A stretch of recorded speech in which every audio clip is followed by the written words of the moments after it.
Advaita Gadadhar Gaura Bhakta Vrinda. Hare Krishna, Krishna Krishna, Hare Hare, Hare Rama, Rama Rama, Hare Hare.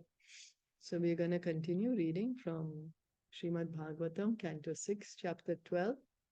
Yesterday we were reading how Indra, he was hesitating to kill Vṛtrāsura because he understood Vṛtrāsura is such a great devotee. So he was hesitating to kill him, but Vṛtrāsura was encouraging him, saying, "Oh, it's okay, you get up and fight." And he gave such nice instructions that how the Supreme Lord, everything is in his hands, everything is happening according to his plan. You know, victory and defeat is in his hand. And Vṛtrāsura was saying one just can do what one has to do. One just does his duty. And so he was encouraging Indra in that way. So we are going to continue today with the text 12. Avidvan evam atmanam. Avidvan evam atmanam. Manyate nisham ishwaram. Manyate nisham ishwaram. Bhute srijati bhutani. Bhute srijati bhutani. Grasate tani te swayam. Grasate tani te swayam. Translation and purport by His Divine Grace, A.C. Bhaktivedanta Swami Srila Prabhupada. A foolish, senseless person cannot understand the Supreme Personality of Godhead. Although always dependent, he falsely thinks himself the Supreme. If one thinks according to one's previous fruitive actions, one's material body is created by the father and mother, and the same body is annihilated by another agent, as another animal is devoured by a tiger. This is not proper understanding. The Supreme Personality of Godhead himself creates and devours the living beings through other living beings. According to the conclusion of the philosophy known as Karma Mimamsa, one's karma or previous fruitive activity is the cause of everything, and therefore there is no need to work. So Karma Mimamsa, even Krishna spoke this Karma Mimamsa philosophy when he was wanting to stop the Indra Puja, because Nanda Maharaj kept telling him, no, we have to offer the puja to Indra Dev so he can give us enough rains. At that time, Krishna, just to bewilder them, kind of spoke this Karma Mimamsa philosophy, saying that, oh, well, if we work hard, then we should get the result. You know, so if one is working hard and then depending on one's karma, the result should be coming. But what we have to understand is that who is the lawmaker? You know, laws of karma are there, yeah. But who is the lawmaker? Krishna is the lawmaker. Everything is happening under his control. Because someone may say, oh, everything is law of karma. But there's a lawmaker there behind this law. So those who arrive at this conclusion are foolish. When a father creates a child, he does not do so independently. He is induced to do so by the Supreme Lord. So always the sanction of the Lord is needed, you know. Prabhupada is giving the example here. And also Vṛtrāsura is saying that someone may say, oh, well, the father created the child, so what's the big deal? But we have to understand the sanction of the Lord is needed. Otherwise, so many people are trying to get children, but they're not able to. Why isn't it then? Everybody should be able to get a child immediately then, if one so desires. But we can see sometimes it gets difficult to get a child. So the sanction of the Lord is important, is needed. As the Lord himself says in Bhagavad Gita 15.15, Sarvasya chaham tridi sanivishto matasmitir jnanam apohanam cha. I am in everyone's heart, and from me come remembrance, knowledge, and forgetfulness. Unless one receives dictation from the Supreme Personality of Godhead, who sits within everyone's heart. One cannot be induced to create anything. Therefore, the father and mother are not the creators of the living entity. According to the living entity's karma, fruitive activities, he is put into the semen of the father, who injects the living entity into the womb of the mother. Then, according to the body of the mother and father, yatha yoni yatha bijam, the living entity accepts a body and takes birth to suffer or enjoy. Therefore, the Supreme Lord is the original cause of one's birth. Similarly, the Supreme Lord is the cause of one's being killed. No one is independent, everyone is dependent. The true conclusion is that the only independent person is the Supreme Personality of Godhead. So one may say, oh, how is it that the Lord is the cause of one being killed? Well, Krishna says in Bhagavad Gita, time I am, and I have come to destroy everyone. So with time, Krishna destroys, no?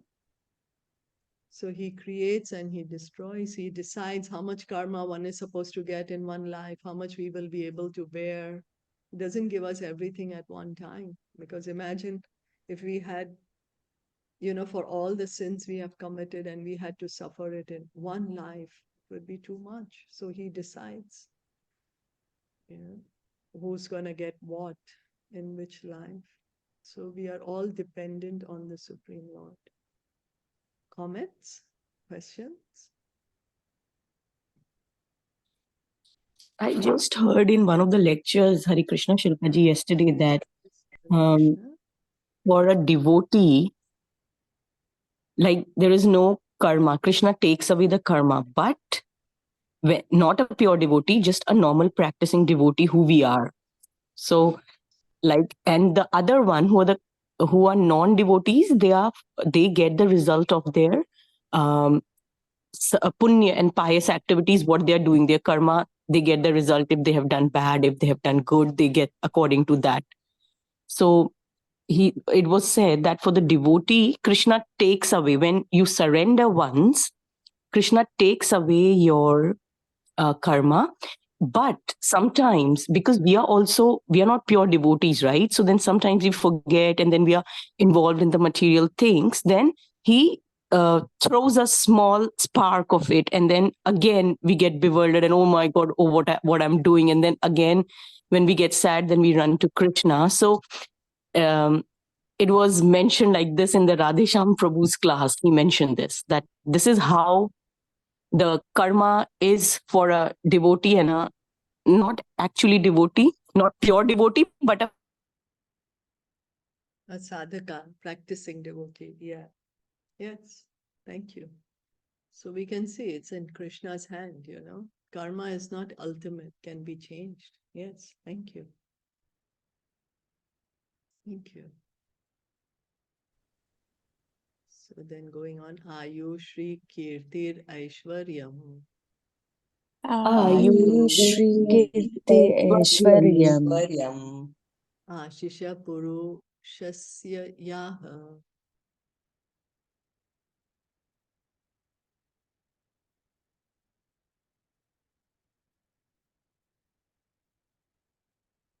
Bhavanti eva hi tatkale. Bhavanti eva hi tatkale Yatha nichor viparyayaha. yatha nichor viparyayaha. Just as a person not inclined to die must nonetheless give up his longevity, opulence, fame, and everything else at the time of death, so at the appointed time of victory, one can gain all these when the Supreme Lord awards them by his mercy. It is not good to be falsely puffed up, saying that by one's own effort one has become opulent, learned, beautiful, and so on. All such good fortune is achieved through the mercy of the Lord. Because one may say, oh, well, I worked hard and so I got the result. I worked hard and that's how I'm so beautiful. I worked hard and that's why I have whatever opulence I have, But we can see there may be some other person who's working hard also and may not get that. So the mercy of the Lord. From another point of view, no one wants to die and no one wants to be poor or ugly. Therefore, why does a living entity against his will receive such unwanted troubles? It is due to the mercy or chastisement of the Supreme Personality of Godhead that one gains or loses everything material. So one may say, oh, well, then I'm not going to go to Krishna because he's going to take everything from me. Well, whether we go surrender to Krishna during our life, that's good for us. As Neha just said, then he helps us take away our karma. And if we don't surrender to him as Lord Krishna, then we have to surrender to him anyways in the form of death. Because at the time of death, we can't keep anything then. Even this body that is so dear, we have to give that up. So no one is independent. Everyone is dependent on the mercy or chastisement of the Supreme Lord. So one may say, oh, why does the Lord chastise me? But we can see that, the mother or the father, then they chastise the children for the good of the child, just so the child can stay out of more mischief. We may give a token kind of a scolding or something to the child just to save him from more worse things. There is a common saying in Bengal that the Lord has 10 hands. This means that he has control everywhere, in the 8 directions and up and down. If he wants to take everything away from us with his 10 hands, we cannot protect anything with our 2 hands. Similarly, if he wants to bestow benedictions upon us with his 10 hands, we cannot factually receive them all with our 2 hands. In other words, the benedictions exceed our ambitions. So Krishna, if he wants to take something from us, we cannot stop him. And if he wants to give something to us, we do not even have so much capacity to receive it. The conclusion is that even though we do not wish to be separated from our possessions, sometimes the Lord forcibly takes them from us, and sometimes he showers such benedictions upon us that we are unable to receive them all. Therefore, either in opulence or in distress, we are not independent. Everything is dependent on the sweet will of the Supreme Personality of Godhead. And then everything is dependent on his will, and his will is that he wants us to come back home, back to Godhead. He's always trying to encourage us so that we will look at him, so that we can revive our loving relationship with him. He's not like a dictator that, oh, he wants something for his pleasure, so he wants to manipulate others. No, Krishna loves us the most, each and every one of us. And his will is that we can all go back home to the spiritual world and be eternally happy and blissful. Tasmat akirti yashasor. Tasmad akirti yashaso. Jayapajayayorapi. Jaya Upajayopi. Samasyat sukha dukhabhyam. Samasya Sukha Dukhabhyam. Mrityu jivitayostatha. Mrityu Jivitayostatha. Since everything is dependent on the supreme will of the personality of Godhead, one should be equipoised in fame and defamation, victory and defeat, life and death, in their effects represented as happiness and distress. One should maintain oneself in equilibrium without anxiety. So Krishna is saying the same thing in Bhagavad Gita, to be equipoised, to be balanced of mind, not to get too affected when there is happiness, not to get too affected when there is sadness, because it's temporary.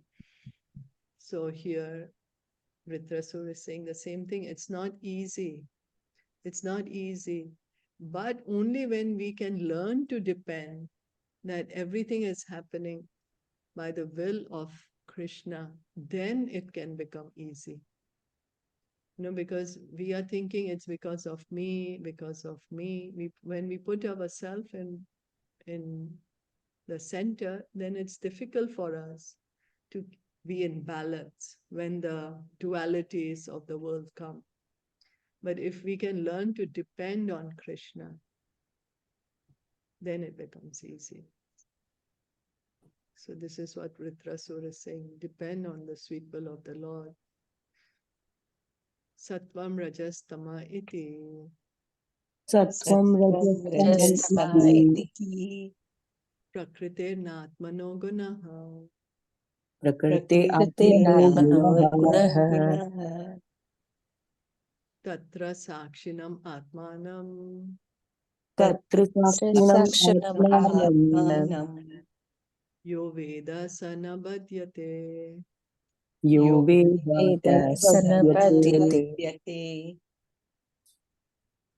One who knows that the three qualities, goodness, passion, and ignorance, are not qualities of the soul, but qualities of material nature, and who knows that the pure soul is simply an observer of the actions and reactions of these qualities, should be understood to be a liberated person. He is not bound by these qualities. So it's not easy to come to this platform. It's not easy to transcend the modes. But here Vṛtrāsura is saying that one should try to come to this platform. One is liberated if one can understand that we are actually just the observer. And what we are seeing, all these actions and reactions, it's the three modes of nature. We are thinking, no, it's because of me or her or this person or that person. But actually what's acting is the modes. The modes are making us act. As the Lord explains in Bhagavad Gita 18:54, Brahma Bhuta Prasanatma na sochati na kankshate samar sarveshu bhuteshu madbhaktim labate param. One who is transcendently situated at once realizes the Supreme Brahman and becomes fully joyful. He never laments or desires to have anything. He is equally disposed to every living entity. In that state, he attains pure devotional service unto me. So when one understands that I am spirit soul, I am not the body, then he is joyful. And in that situation, one begins pure devotional service, bhakti, without any motivation, because he's understood he has nothing to do with the material world. So he does not desire any material desires. He does not desire any mystic perfection. He's not even desiring liberation. When one attains self-realization, the Brahma Bhuta stage, one knows that whatever happens during his life is due to the contamination of the modes of material nature. The living being, the pure soul, has nothing to do with these modes. So we get so involved, we get so involved, we keep thinking it's me, but actually it's the modes that are working. And why do we think it's me? It's because of our false ego. Prakrite guna karmani, the prakrite kriyamanani, that it's the three modes that are acting. But ahankara vimudatma karta hamiti manyate. But we think I am the doer, I'm the doer because of our false ego. But when one is purified, then he's understood, oh, it's the modes. I'm a pure soul. I have nothing to do with it. So how can we come to that purified stage? We engage in devotional service. The more we engage in devotional service, the more we can purify ourselves. In the midst of the hurricane of the material world, everything changes very quickly. But if one remains silent and simply observes the actions and reactions of the hurricane, he is understood to be liberated.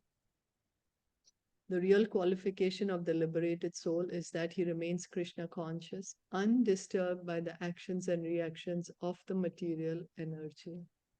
So he's an observer, he's understood. I have nothing to do with this body. And whatever is happening around me, it's due to the interaction of this goodness, passion, and ignorance. Such a liberated person is always jubilant. He never laments or aspires for anything.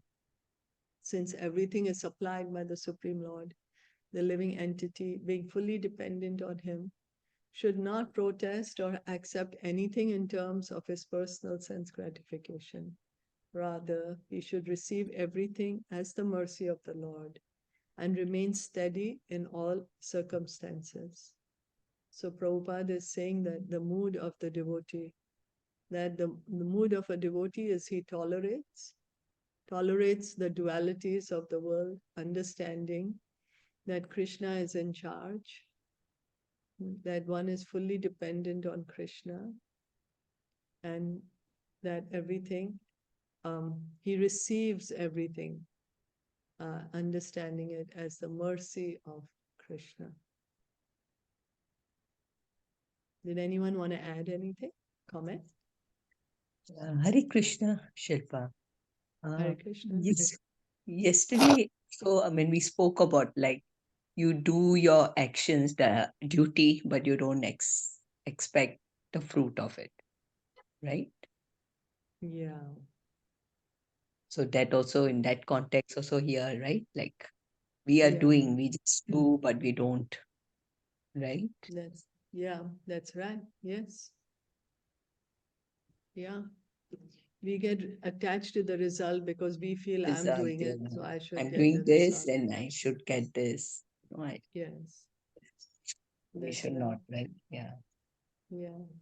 Yes. Thank you. Hare Krishna Shilpa ji. Yesterday, in our class of Balaram Prabhu, because we are reading I told you that we are reading the Bhagavad Gita. So he mentioned a very beautiful point in connection to this, that sometimes we think that I don't want to go to temple. I don't want to do anything today. I just want to, sometimes when the modes are acting on us, right?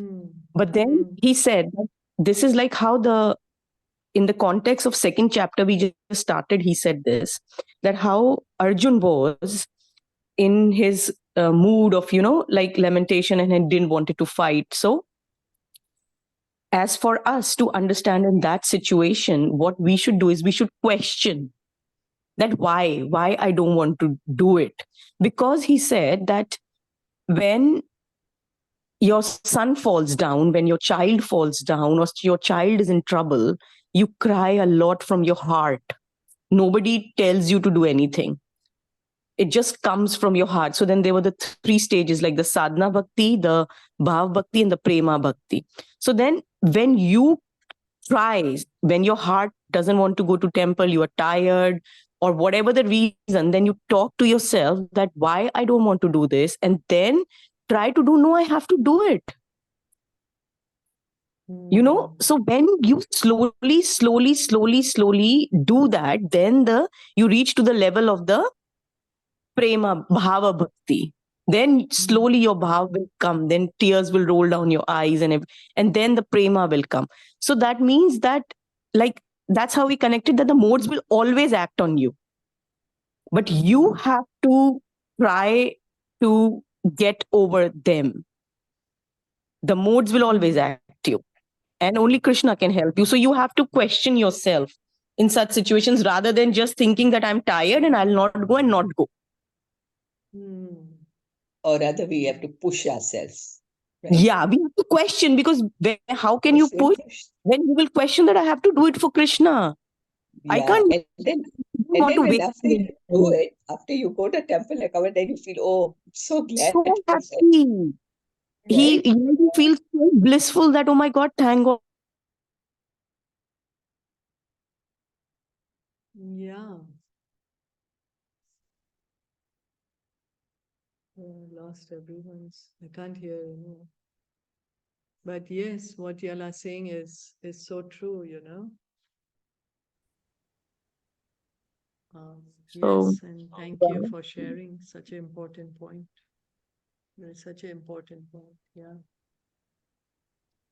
And question yourself and then push yourself. It's true. Thank you. Because it's true, when we want to do something out of our attachment, we go to such great lengths to do it. Yeah. So true.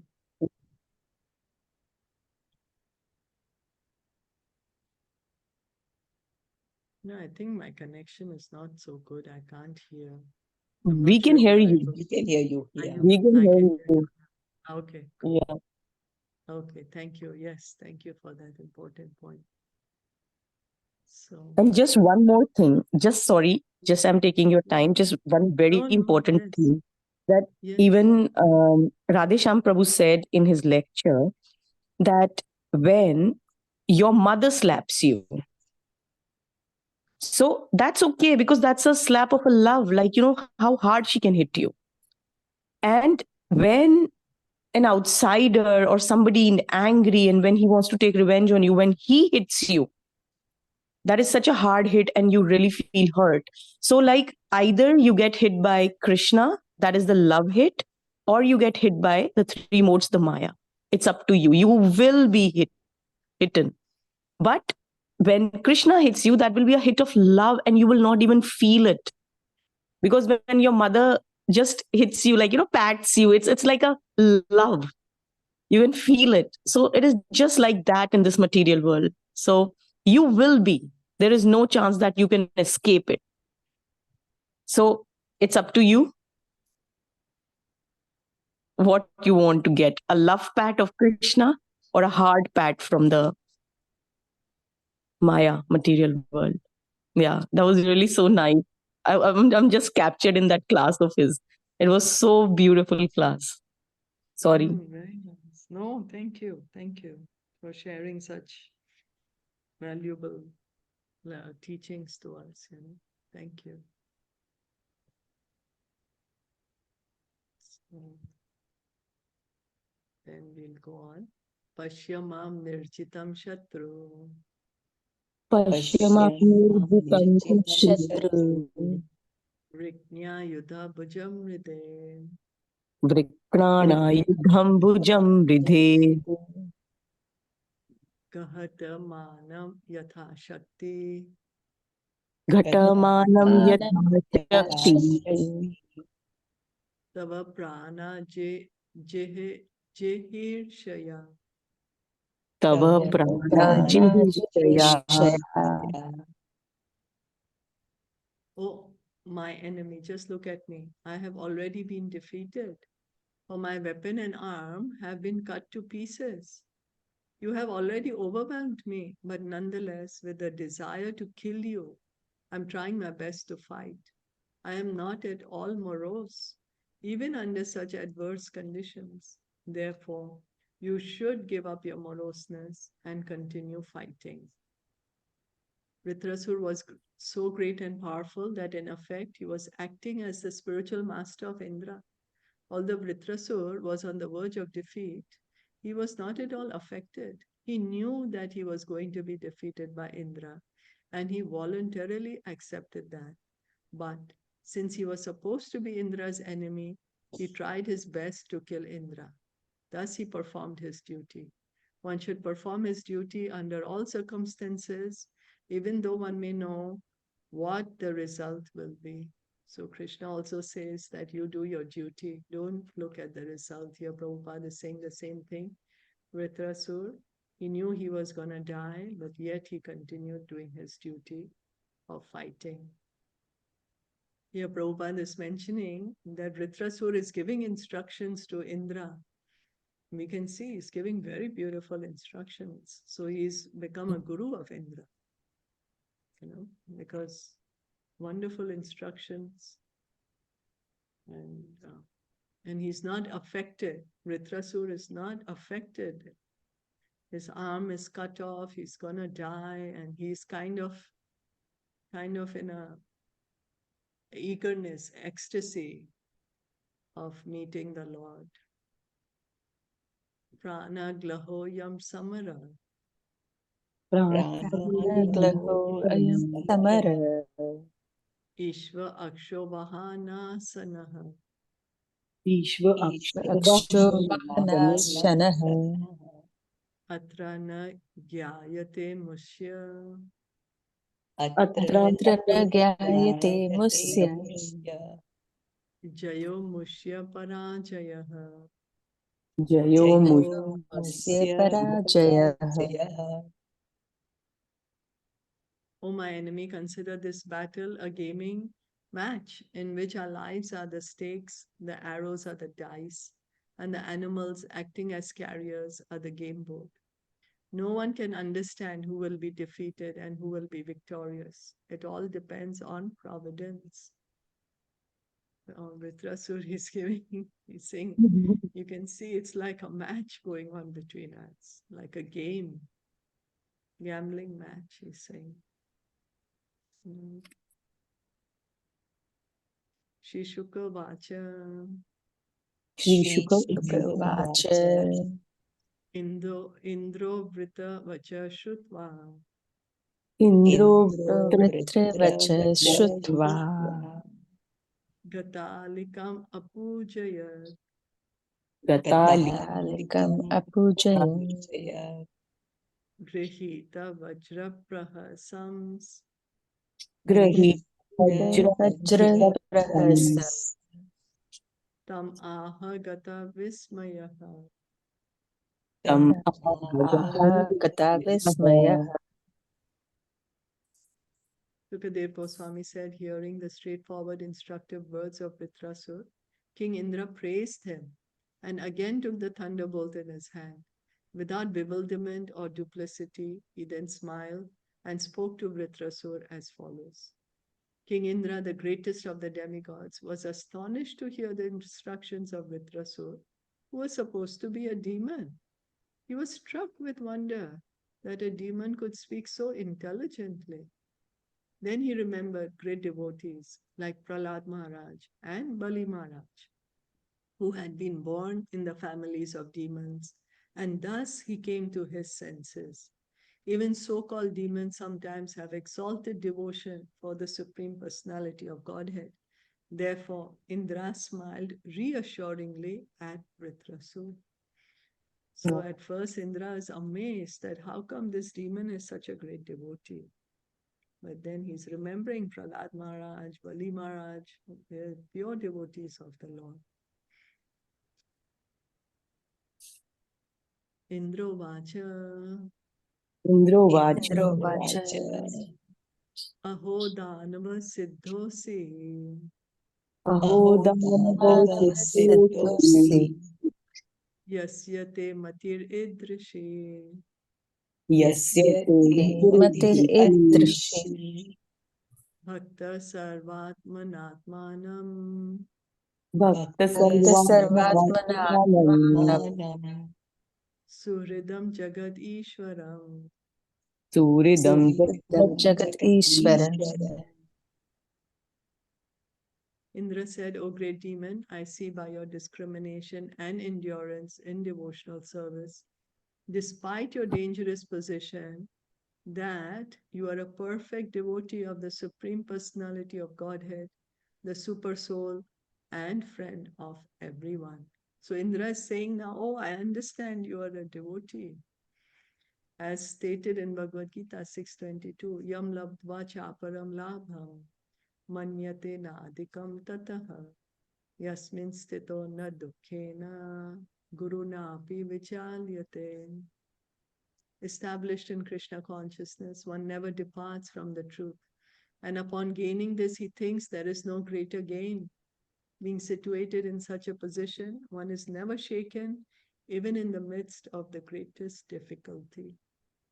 An unalloyed devotee is never disturbed by any kind of trying circumstance. Indra was surprised to see that Vṛtrāsura, undisturbed, was fixed in devotional service to the Lord. For such a mentality is impossible for a demon. However, by the grace of the Supreme Personality of Godhead, anyone can become an exalted devotee. Striyo Vaishyas tata Shudraste Piyanti Param Gatem. An unalloyed devotee is sure to return home back to Godhead. So Prabhupada is encouraging us that anyone and everyone can become a pure devotee of Krishna. Krishna is saying that one who is a pure devotee, no matter how difficult the situation may be, he never gives up his Krishna consciousness. Because the relationship is already established, So Just like Neha gave the example of the mother and the child, the mother and the child, the relationship is already there, no matter what the situation may be. The mother's always gonna feel that affection for the child. So here Prabhupada is encouraging that everyone can become a pure devotee. You just simply have to engage in devotional service. Bhavan atarshin mayam ve. Bhavan Bhavan Atarshin Atarshin Mayam Vaishnavim janamohinim. Vaishnavim Vaishnavim Janamohinim Yad vihaya suram bhavam. Yad Yad Vihaya Vihaya Asuram Suram Bhavam Bhavam Mahapurushatam gataha. Mahapurushatam Mahapurushatam You have surmounted the illusory energy of Lord Vishnu, and because of this liberation, you have given up the demoniac mentality and have attained the position of an exalted devotee. Lord Vishnu is the Mahapurush. Therefore, one who becomes a Vaishnava attains the position of a Mahapurush, Paurushya. This position was attained by Maharaj Parikshit. It is said in the Padma Puran that the distinction between a demigod and a demon is that a demigod is a devotee of Lord Vishnu, whereas a demon is just the opposite. Vishnu Bhakta Smrito Deva Asuras Tad Viparyayaha. Vṛtrāsura was considered a demon, but actually he was more than qualified as a devotee or Mahapaurusha. If one somehow becomes a devotee of the Supreme Lord, whatever his position, he can be brought to the position of a perfect person. This is possible if an unalloyed devotee tries to serve the Lord by delivering him in this way. So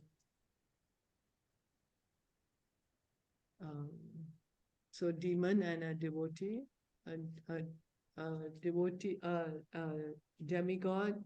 A demigod is one who is a devotee of Lord Vishnu. It doesn't depend on the body or the dress, It's not that. It's whether one is a devotee of the Lord or not.